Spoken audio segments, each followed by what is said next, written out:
Hey everybody, my name's Alice Osborn and I am a poet and musician based out of Raleigh, and right now I am performing my poetry for y'all for the West End Poetry Festival. I am busking right now, performing at Moore Square as part of the Raleigh Parks and Rec busking program, and this is my second year doing this. This is my first poem in my 3 series, and it's called Bottom Drawer. Dad tore into my room without knocking. Drunk? I'll rip that book apart if I see it again. It wouldn't be the first or the last time he'd dad handled anything he didn't approve of. He saw the photos of dogs and marchers, so I hid the library book in my bottom drawer among my 2 short jeans and worn out socks.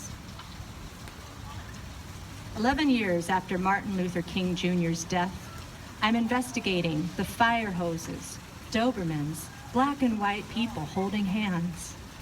Dr. King had to keep changing his shoes and spent over a week in jail. Even in 3rd grade, I understood he fought something bigger than him, and he died for it, like JFK, RFK, and John Lennon. My grandmother used to tell us about our noble Scottish and English ancestry, bishops and generals and slave owners. How we are better than everyone else. Is it my fault I'm hated at school? I sigh the book into my backpack, cover down. I know I'm different when Dad says they need a strong hand to keep them in line. Who? Did he mean Jews? Blacks? Feminists? Liberals? Democrats? Me? The next poem is Challenger 7. Did the Pleiades convene, heads covered, arms linked, 73 seconds after liftoff on that freezing January Monday when the O-rings fried like onions at Cape Canaveral? Did the 7 sisters mourn the 7 hunched in the cockpit's 2-minute and 45-second free fall back to Earth? Their fall lasted twice as long as their flight. 7 icicles hang from the booster rockets, sharp enough to slice arms, shattering bay windows overlooking the Banana River, leaving only bald orchids, their 7 petals falling on ash and snow. The Y in the pluming acacia tree carried the charred mourning doves, the astronauts huddled in their last moments. Judy keyed Bach's Requiem in her baby grand, and Krista wondered if he would remarry.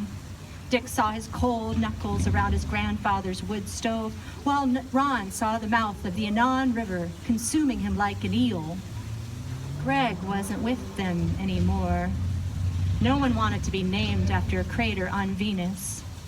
During the long search, the recovery team found only 6, losing the blue astronaut suit as quickly as they found him.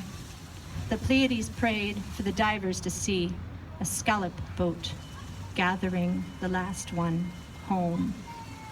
Hunger is, and it has a running title. Hunger is a plastic bag in May, waltzing across bare parking lots. The neighborhood's tarred up telephone poles, drenched in sepia and creosote, trap famished flies. Can hunger be strength? A willful dance of power, denial, refusal? Stop your whining and do your writing instead of distracting yourself with cheese sticks and lightly salted peanuts. Eat and eat, never be satisfied. If you don't eat, you won't die. This isn't the grapes of wrath. You need courage not to give in to buying more Amazon t-shirts, sustainable striped scarves, and more cookbooks for all the uses of buttermilk. But yes to more drinking books about the history of whiskey. How does the angel share evaporate more drops of whiskey in Kentucky than Scotland? Another hour lost to heavy alcohol study. Hunger locks you into the future, but also the past. Can't leave this place of neither up or down.